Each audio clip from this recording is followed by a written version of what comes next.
İndi bu testimizde arkadaşlar ne edirik?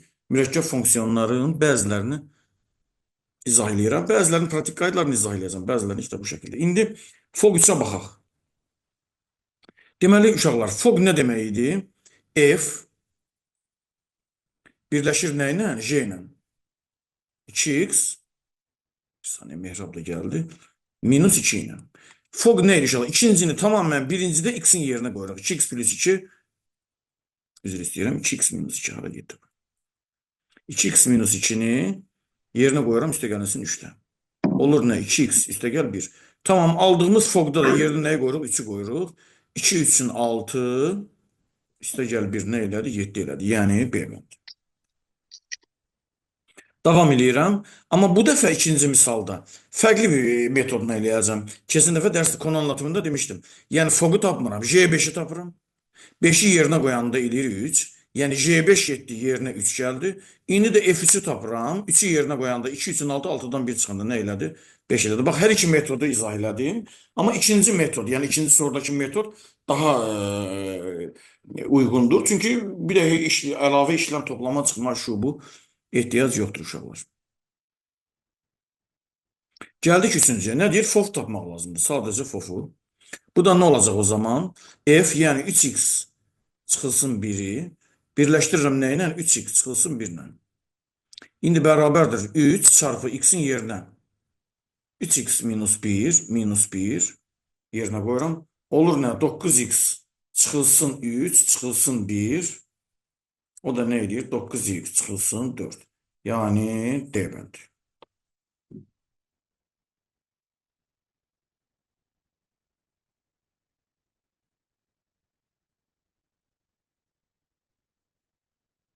Gəldik dördüncü soru. Eləmisinizdə yəqin ki, Nadir dördüncü soruyu, Kamran. Bəli. Yenə də fog 2x artı 1 Süleyman birləşir J ilə, yəni x artı 4 ilə.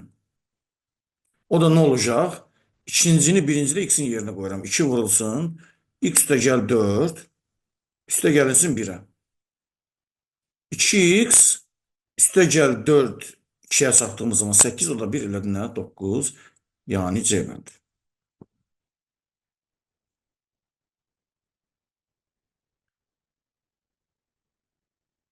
Var mı buraya kadar Kamil sualımız? Mehrab, var mı buraya kadar sualımız? Xeyr müəllim. İndi burada ne deyir Mehrab?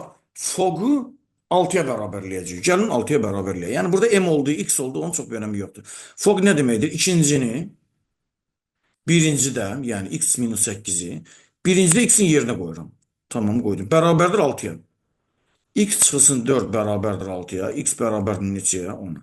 İndi deyə bilər ki, bəzən uşaqlar ki, hocam bəs M vermişdik, X'i tapdıq biz, nə əlaqə? Uşaqlar, o funksiyalarda M'i yerinə qoydunuz, X'i yerinə qoydunuz.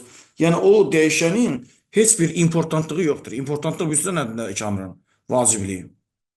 Evet. Allah olsun Kamran. Aha. Ters fonksiyonlarda olduğu kimi arkadaşlar, indi yenidən, tabi buna aid dersimiz gələn həftə davam eləyəcək. Tamam mı? İndi düz funksiya nədir? Məsələn, F1'i tapaq. F1 nədir? Hanı? F1. 1'i tapıram. Cavabı nə oldu? -1 oldu. Görsünüz, cavabı -1'dir.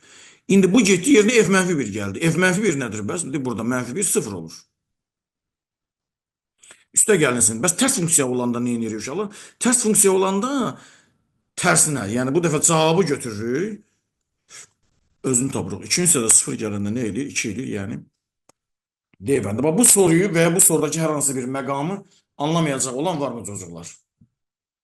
Lütfen harasını anlamadıysanız mutlaka deyin.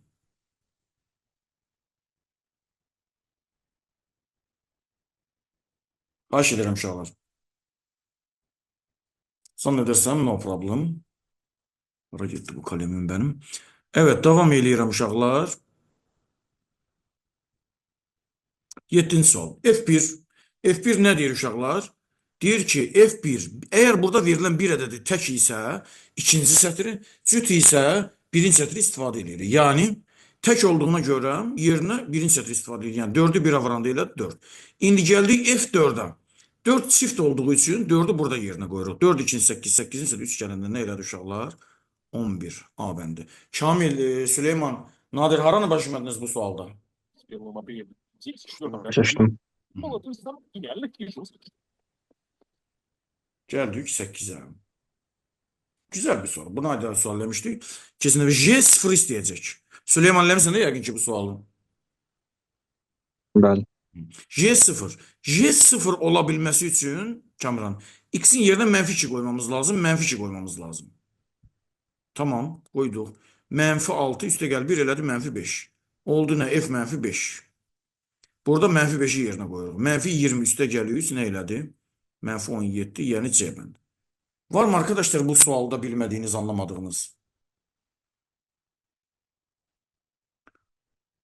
Yok hocam.